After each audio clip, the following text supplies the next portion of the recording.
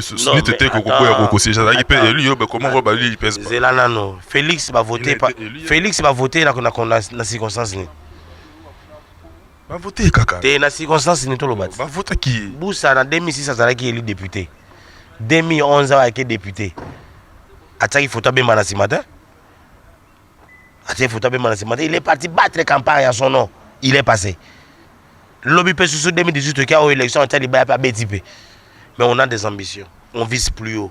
Yoebi ma solo te présenter un programme d'ambition hôtel même ligne plein salama boyebi. Nous sommes les seuls partis politiques au Congo où il a présenté vision un programme, il y a gouvernement chiffré. Et bien, les gens ont projet de société. Non, tu as bien maï, non, tu as bien courant, non, ça là. Mais quand tu fais les bino, on a budgétisé, on a sabino et on sait là on est sur 5 ans. Mais nous on l'a fait. Les livres existent. Les ambassadeurs étaient là. Là n'est pas le débat. Mais dans le Congo, dans pour tout le monde qui le met bakay que toujours les là vieux chichi. Mais il dépêche un rassemblement. Batika Bouzoba parce que bon c'est un Bouzoba. Déjà petit frère propre. Il y a présent il dépêche. Akutana kina gouvernement ba sololi andimi ke kora ya nae il faut ya balelae na ndenge lobani pe akerope mana. Trump na il s'appartenait plus à l'équipe même na niveau ya l'équipe na niveau ana mais c'est des gens oh baby ke baza incapable de survivre politiquement après Tshisekedi qui s'accroche. Non, il faut non et be metika la kuna biso to sisano ba arrangement particulier ba nommer nos gouvernements parce qu'ils savent qui sont incapables aujourd'hui, eux, ces gens du rassemblement, d'obtenir ce qu'eux pouvaient obtenir pendant que Tshisekedi était en vie et qu'ils ne peuvent pas l'avoir aujourd'hui parce qu'il est mort. Ils le savent, ils sont conscients. Agitation, il faut mais l'autorité belge, la Belgique aujourd'hui est en insécurité parce que toutes les communautés congolaises sont en Libana, sont regroupées dans la minute de Bela. Yomo Tala n'a parlé de Seychelles. Combien de personnes sont là? Et bazo veiller bazawan. Mais vous donnez encore des défis au gouvernement belge de sortir de l'argent pour la logistique, pour la sécurité. Et ça, Babylon, c'est qui est extra budgétaire, prévoir qu'il y a un monté, mais commis, et vous voulez leur dire, et bien, mettez la nan pour ça. Bon, et comme Babi, bon, ça va, tout le monde, il y a un problème, ma belle, boy, on monte, tout ça, qu'on finance qui n'a. Il n'y a même pas un esprit. Mais c'est ça, bande gonde batika. On a côté monsieur Nabi. Tout coutana total na 2018 dans l'élection. Veti Chazate. Mobilisé, bima député total. Merci de replacer le Kanza. Tu évolues dans la na solo. Mais ce que tu zongi pe na ninga actualité ne toujours évoluer dans comment poste il y a par rapport à suivi il y a accord il y a Saint-Sylvestre et ça qui en d'autres manières intuit au personnel na président Tshisekedi parce que qui vu son âge vu la sagesse qu'il avait Azaki on a un poids ça comme contrepoids avec un peu colombien Maramo qui est bien les lots Azati aux hommes on a que primature déjà ils a déjà boué parce que poste on a et kokufa on peut continuer ce qu'on a une vision à incarner en non arrangement particulier ça bouclé déjà évêque bazonga qui mardi ce qui est bien vendredi puisque l'autorité belge va bien faut ya mardi et ya vendredi na gouvernement na famille biologique à Moutou. C'est pas Kaboun qui va se lever à la Timouyere na ya fin de non. Non, Kaboun se décide pas aussi de manière autonome. Kaboun derrière il représente des gens, il agit par voie de représentation. Le parti n'a pas le pouvoir sur la vie ou qu'on gérer les problèmes aux d'ordre familial. Parti au gérer on est non, c'est décidé unilatéralement. Ils ont la partie, il y a des gens derrière lui, il y a des militants, il y a tout un les militants Balobate, c'est la famille biologique du défunt qui a la dernière décision. Du moment où l'évêque il y a Katakokombe, Gérard Moulumba, qui na gouvernement, Sololi, Babi, Andimi, a signé, gouvernement a affrété avion. Gouvernement belge a participé dans l'avion Moussous. Ndenge Toyoki, Kenzo Tuamowo Yeya, Balelaye na Kimia. Na les mêmes nyonso na bolingo, tout que n'otika papa qui n'a pas na Kimia. Batu batika ko bouger vieux de son vivant, baki opposition non armée, non violente. Alingaki makambo wana te Allo batika via pe manakimia. Batika moli moni pe manakimia. Bande kwa rassemblement, bande kwa G7, bande kwa IDPS banane. Botika vie ape manakimia. Bo continuer combat na bino. Via ki ya sali par na ine na ba introduction. Via sali par na ye. Na minito tika biso to tika peto sala par na biso. Via ça qui naï. Ah oui, bah coup tout le logo yo les canate. Ah ça qui naï. Mais de façon monsieur honorer aux alapé quand même tout KNDP quand même tout finir quand même par trouver solution par rapport à ba problème sous ya ba genre oh honorer mais moi on est payé ça la paix c'est quand même bah encore au KND toi abouti tout finalement peu congolais à la sa capacité on a ya aux intelligent il y a qu'au dépasser n'est-ce pas état d'âme pour nous retrouver peu compromis jusqu'à quand des dialogues en dialogue bah qu'on besoin changer kaka tout un dialogue tout est boy nani bah confrontation directe bah comme qui franchement on en a assez jusqu'au peuple les autres bénéficier nani dans tout ça mais il y a un banolo backer au moins il attend oh initiative est là qui a Tshisekedi dit initiative y était mais on se rappelle ngana qui en 2011 déjà le baral Cambo dialogue ou après les élections comment l'initiative y a été initiative est là qui a été il a appelé au dialogue c'est ça l'initiative alors comment on est mis on peut boire en même temps il n'était pas le premier Kengo avait appelé au dialogue après président Tshisekedi non Kengo avait appelé au dialogue Bemba avait appelé au dialogue lui aussi avait appelé au dialogue c'est pour l'amour du pays Batou o ba ya sous région masanganaki ba bimise biso accord cadre Addis Abeba ba recommander dialogue ba beti biso ba dribble ba sali concertation simbité résolution 2297 bimi 77 excusez-moi pour convoquer dialogue à cité de l'OUA allons moi qui poto ayaki dialogue souffre qui na inclusivité kobana non et souffre une inclusivité de la même manière de la même manière personne ko peut souffrir une inclusivité on va signer notamment pena honorable pas signer non problème est anini non problème est wanate bon ton limite au signer non on peut sur la particularité moko biso na oya tolobi élection et salema en avril 2018 on a encore à 18 octobre mais na Saint-Sylvestre le 30 le 31 au signé qui kuna balobi décembre 2017 ça déjà en février hein nano toi déjà en février et bisanga sikoyo et nani azana raison na raison te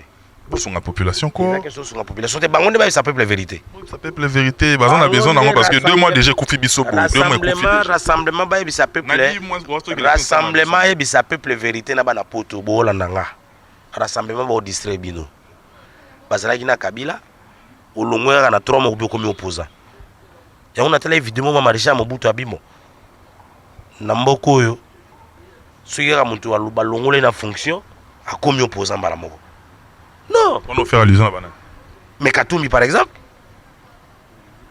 Katumbi était au pouvoir avec le président Kabila il a géré pendant autant d'années il quitte et puis le lendemain comme ça il devient le saint. C'est parmi les erreurs que le vieux Tshisekedi a commises. Paix à son âme. La diplomatie, la politique, elle est dynamique. Les ennemis d'hier peuvent devenir des amis de demain. Non, pas les amis de demain ou les ennemis d'hier. Voilà un problème. Les vieux se battent, ils se battaient pour la bonne gouvernance. Katumbi, il pèse sur lui des rapports de détournement et de Babiloko Belé à niveau Katanga. Bonne gouvernance, c'est ça. Exacté. Olivier Kamitatu. Il était avec le président Kabila. La constitution que nous avons aujourd'hui, c'était sous la direction de qui? Olivier Kamitatu. Il a trahi, mais il est parti chez Kabila. Il a trahi encore Kabila et il a commis opposant. Non. Nous sommes là par rapport à l'accord. Accord n'est pas biso. Eux, ils étaient là par rapport aux alliances. L'accord, maman a gardé fou. Il y a un mot propre. Biso est d'accord. Il était avec qui? Pierre Lumbi, conseiller spécial à président Kabila en matière de sécurité. Tu es avec lui pendant autant d'années par un coup de tête au commis opposant. Non, peuple, Kabila wana. Non, de qui se moque-t-on? Il a mis sur blanchisserie politique existe à la pays. Oui, c'est là toujours que non tant que le combo malé malembet. Non tant que le bakombo.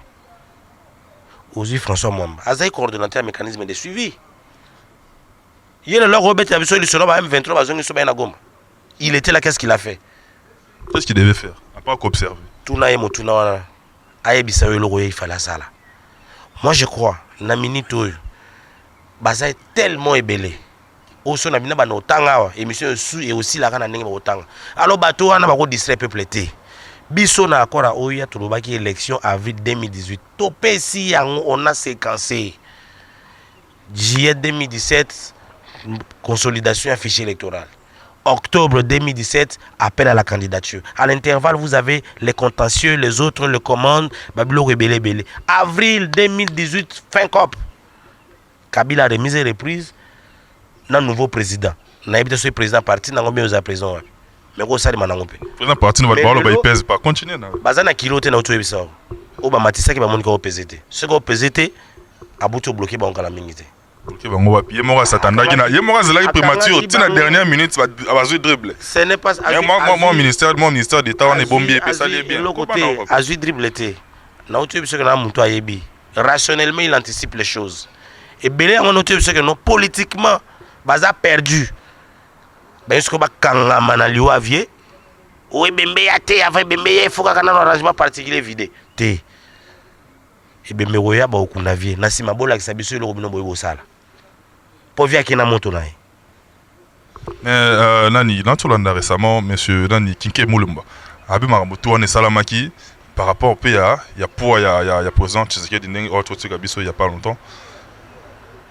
Babande la Makamounionso. Parce que d'après les hommes, on a normal, babalé du revers de la main, Makamounionso a déjà évolué. Tigali a seulement 10% pour conclure de nouveaux accords pour Makamoupo évoluer. On a quand même élection où ils ont n'engagé. Pour juste que les arabes flous. Toujours qu'il y a du clair obscur, toujours ils souhaitent aux arabes. Kinke Makamalobe zo engagé. Ils ont engagé Gaï. Il y a Zana et Moutalo, Awa Balelo, Alobina et Lobi Okuna. Katumi Bamisa so parti na bango bon à Liège a félicité yé mouta majorité. Et comme Balobi Awa Lobi so don le roi Kanan Tshisekedi akei Makamo Sekei. Non kota Makamo na yanate. Pour l'un d'ambition Zake. Bati a ko récupérer. Makamaloya vie Chichi. Via Koufi. Bako conditionné en côté. Oh mausolée, mausolée par rapport à Nini. Par rapport à la grandeur de la personne, parce que ça va élément où on va avancer. Non, tu sais que dit à Sali combat ou à Salaki et Yebani à commettre peu d'erreurs ou à commettre qui, mais n'exagérons pas. Tout le monde est perfectible. Hein? Voilà, n'exagérons pas. Baroulé Laé n'a honneur au PSAE, local là, ancien premier ministre. C'est à ce titre-là au gouvernement, n'importe pas le gouvernement, la même dans le bac déjà, il a éclairé. C'est à ce titre-là au gouvernement, je prends en charge. Bon, c'est qu'on a un local ancien premier ministre. D'ailleurs, ce que Bango Baïbi que non, les verbes à Néo Jabambon, on a un local ancien premier ministre. Chaque fin du mois, 10 000 balles, c'est pas bien. C'est pas bien. Vous allez prendre des bandes de quoi, ça veut dire que ceux qui les lots, le gouvernement a besoin de charger le local. Moutaza qui vice-président de l'Assemblée nationale. PDG Erzaï. Premier ministre, ceux qui deux fois, ceux qui trois fois. 3 fois. Bien que Moussou Sabifa ba mention. Ça évolue, mais vous avez hôtel Inzaka. Koba na. Hôtel Inzaka ndenge nini. Nazolo to. Koba mais on hôtel Inzaka. Koba. Inzaka c'est ça histoire. Koba. Eza histoire, il faut pas n'amboka bayeba. Eza histoire. Eza histoire. Ça veut dire vieux à salaire boulot naé, il a évolué na minute to comme na niveau où que il faut honorer mémoire naé. Il y a le kola ba Gandhi, il y a le kola ba Mandela, il y a le kola ba Misusu. Tout ça peut nous avoir opposants historiques. Via Boya Nayabi à la présidence de la République, rien. Je me sens bien dans le fauteuil. C'est bon. Zama Salipé qui a joué à qui est malin qui. Toti kabiloba loba. Toti kabisala sala. Et quoi avancer bisonne l'autre. Na minute au Congo là a besoin d'élection. Bana poto. Munere déjà ça l'aime bien lobi que vieux il faut pas reconnaître na mboka nae. Ceux qui boboy au panza matanga. Bakozwa kora vie balukele kavo na poto kavo ezangite mobutu wana babombe na Maroc mukolope kimia kozonga vie foya papa vie foya mena balela awa to rassemblement na bato na misusu na hote il faut kaka to si ça no arrangement particulier. Est-ce que c'était conditionné quand le président Tshisekedi a voyagé? D'abord il n'était pas délégué dans la discussion directe. Les chefs de délégation. Mais c'est ça. Ça veut dire que il y a des gens que lui avait donné mandat. Il avait déjà trouvé son compte. Et c'était écrit dans l'accord noir sur blanc président sa commission nationale de suivi à accord eza pona monsieur Etienne Tshisekedi wa Mulumba. Bataki na koma mutu mususu te. On a zong c'est là qui est au loi azati. Toko zongela toko tala yango. Toko yeba yango na ce n'est pas pour rien, les amis avaient déjà pensé. Je pense déjà sur le blocage. Ce que je pense sur le blocage. Ça profite à qui le blocage? Na évité peuple congolais mon gars jugé. Le gouvernement est là. On a besoin des élections. On va avancer. On ne va pas bloquer toute la République parce qu'il y a des gens qui veulent se retrouver. Non. On a tout ça. Le peuple continue à souffrir. Bon, non, non. Peut-être qu'on a peuple. Mais entre-temps, vous-même, vous torturez ces peuples. Tout ça va tout. Mais à niveau, les lois sont commis. En tout cas, toi qui es déjà vers la fin, il y a intervention à Bisso. À niveau, en tant qu'analyste, en tant que politique, ozo entrevoir nini issu ya ba accord wana ya Saint-Sylvestre. Naza omoni un peu beaux signataires, je tiens à souligner. Moi je ne parle pas de la Senco en termes d'accord. Moi encore des compromis. Parce que les juristes ne vont pas me contredire. L'accord du 18 octobre n'a jamais été annulé. Et le président Kabila n'a jamais demandé à la Senco d'organiser un deuxième dialogue qui aboutirait à un accord. C'est la Senco qui est allée vers le président Kabila pour solliciter la mission des bons offices afin de ramener les rassemblements pour adhérer à un accord il y a 18 octobre conformément à l'article 24. Il y a encore une ouverture et c'est la mission que le président de la République a donnée à la Senco. Mais la Senco n'a compris excès des ailes, l'équipe qui au-delà de la mission m'a passé bango. On a place pour toi, c'est ça qui était bon, réussir. Il manque quand même. Réussir non. Non. Mais ça fait combien de mois? Au départ, au départ, 6 divergences. Oyo Senco a relevé qui na proposition rassemblement yaki nango na accord ya 18 octobre. Yo ko bisanga masole salami kuna neza autour de 6 divergences wana. Non. Accord au bango bazobenga accord neza na sous-bâtiment juridique nini. Parce que ce dialogue là n'a pas été convoqué sur un parent d'une ordonnance présidentielle. Exacté. Oyebi droit elo non lo boyebi ango. Il y a pas de sous-bâtiment juridique par rapport à ça. C'est une volonté boyeko senga eloko. Bon, faites ça, on va voir. C'était ça. Mais le mot opposant, vous êtes quand même conscient qu'à l'issue, il y a accord, il y a Saint-Sylvestre, ceux qui, pour commune à Souka, consensus, les a trouvés, dès que le président de la République a ça l'ordonnance, il a abrogé au et Salamaki le 18 octobre. Non. Dès qu'on est au côté en vigueur, au 18 octobre, ça tombe caduc. Non, l'accord ne va pas tomber caduc. L'accord est tomber caduc. Son ordonnance normale, le gouvernement peut tomber caduc. C'est normal. Mais l'accord là, ils ont dit qu'à la Gozala. Accord est allé. Tisiko. Ceux qui accord on est allé quitter. Ceux qui accord on est allé quitter. N'ena minute rassemblement nganga victoire. Mais puisque nous on a fait valoir que nous avons signé l'accord du 18 octobre et qu'il ne pouvait pas se passer de nous. Pour pas primatir et qu'il y a un rassemblement. Mais ceux qui ne déjà connaissent ça déjà qu'on a par rapport à Neni. Mais gouvernement bimanti ba nomit. Ba bese mo pesa comme misa to ba ko kata. Tisiko. Ça misa to Neni alors que le président de la République a ça on a pas proposer yende quand même le premier ministre. Les acteurs qui va déterminer nombre. C'est ça la tradition. C'est ça la tradition. Et quoi ça l'appelle Moko? Ça a été clair. Il va proposer le président le premier ministre. C'est clair. L'accord à 18 octobre, il était dit le premier ministre est issu de l'opposition politique, signataire du dit accord. Accord à Saint-Sylvestre Balobi, le premier ministre sera présenté par le rassemblement. Nuance dans les années. Présenté et issu. Babi le et non le au singulier. Pareil, Babi, le premier ministre, même l'accord à 18 octobre, Babi sera issu. On n'a pas dit le, mais le. Mais le, il est singulier. Il a l'été au pluriel. Ça veut dire que du moment où la Constitution reconnaît encore au président Kabila toutes ses prérogatives constitutionnelles, au Bango Bandoko Rassemblement Bandimi Yango, M. Kabila a aussi tout son pouvoir discrétionnaire de nommer le premier ministre de son choix.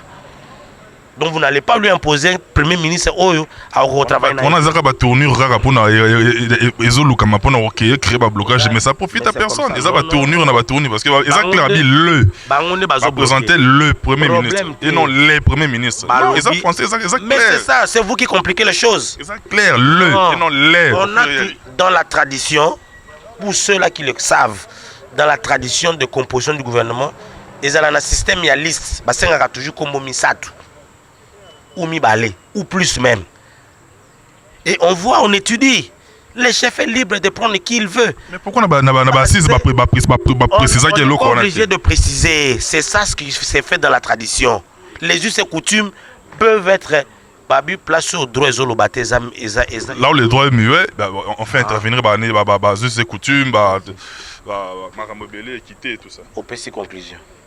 On a une conclusion, on a complété c'est quoi vous conclure là. Ndé yango wana elingi koloba que bango bangani basengi te bapesa baba zo bakenda premier ministre mususu ailleurs. Au sein du rassemblement, il n'y a pas que Félix Tshisekedi.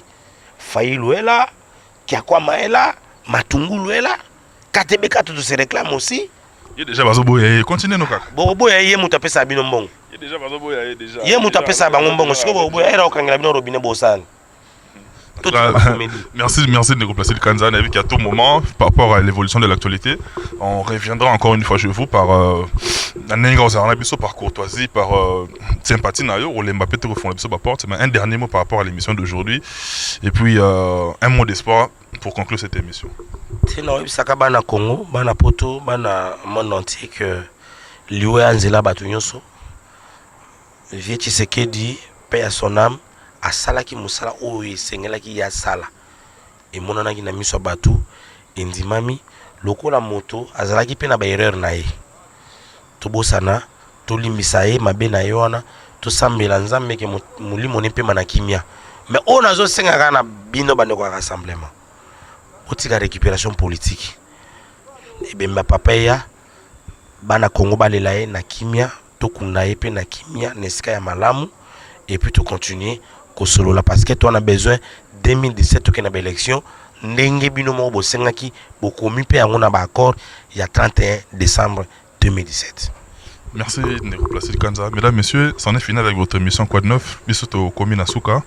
Numéro na biso ezali affiché. Bo Komi la biso, bo atteindre biso na ba suggestion, na ba remarque, na ba soutien na bino ezala les bienvenus. En tout cas, un grand merci. Eza libre opinion. Motona mutako émettre opinion na ye botine de la biso ba message na bino par rapport à la question de l'heure troza pena ba invité musu toroyamba jusqu'à ce que torokoma na ba période de babsa qui est comme na suka mais jusque là botine de la biso ba question na bino on en a vraiment besoin. Un grand merci à notre jeune frère Cédric ngala mulume bampale qui est derrière la caméra. Merci beaucoup pour l'efficacité. Un grand merci à monsieur Raf Ngindou le propriétaire du site Siem Tazarana Biso. Merci beaucoup pour la confiance. Un grand merci à notre cordon Serge Piana. Merci pour l'efficacité. Na bande gotu à diaspora. En tout cas, on ne saura pas citer tout le monde, mais un grand merci du côté de l'Angola à Jean-Louis Mbanga. Il nous écrit vraiment régulièrement. Merci beaucoup à toi, Jean-Louis Mbanga. Du côté de la France, j'ai dit infiniment merci à monsieur Popol Moupasoula qui est notre confrère. Merci beaucoup Naba Message Nayo. Merci beaucoup Naba Directive Nayo. Merci, un grand merci Popol. Un grand merci à Hugues Basco. Merci beaucoup Nayo. Naba Ndeko tout partout Bazali. Ici au pays sur place. Un grand merci à notre ami Daniel Bumba. Il y a l'Embara Petro Komelabiso. Merci à Laura Célibert Lekaya Bapembe. Place de Koutana Rawana na Willery. Merci beaucoup à monsieur Bienvenu Bivens Mpinga du côté de Paris. Merci Nayo na madame. Et puis Kobo s'en a toujours été Koebisa Mali Omba qu'on est ensemble et puis pour très longtemps quoi. Merci Nayo, merci na Bandeko tout Botali Ngai, Bandeko tout Bozolanda. Restez branchés sur les programmes de Congo Promo TV. Moi je vous retrouve la fois prochaine avec le même plaisir et je vous dis bye. Des gros bisous à Johanna Marilyn, Matope, Ombre Jaune. Bien de bonnes choses, bye. Congo Promo, est-ce qu'il y a un fané? Ah, Ralph Ngindou, est-ce qu'il y a un fané? Est-ce qu'il y a un fané? Pierre, avec l'ingénieur des ingénieurs, l'ingéniosité où ils en ont dans mon athée. Il faut sentir la caméra, il y a caméra et caméra, il y a image et image. Ralph Ngindou, qui tombe en Pierre. Congo Promo. What a plus, what a boss life. Kumili wananga pene, Ralph Ngindou, Congo Promo. Rafengindo Congo promo Oh tous les wandana Oh la mielendana Rafengindo Yosiko linga babiloko aboye tozo sala émission photo bimsa biloko aboye Rafengindo Congo promo Tanya mabedi lelo akoli si musala mpe na moto na ye antidote de ba forme master na ngai Fonfoza Diore le jeune entrepreneur firme matoto a matoto Kadhafi lubakie o lubakie Roger Bajokoye o Bajokoye Tripoli e Dodembenza na Londres o Wike Mutambula na Londres o Dudumba Nanzo na Bruxelles Leontine la miele o ya ya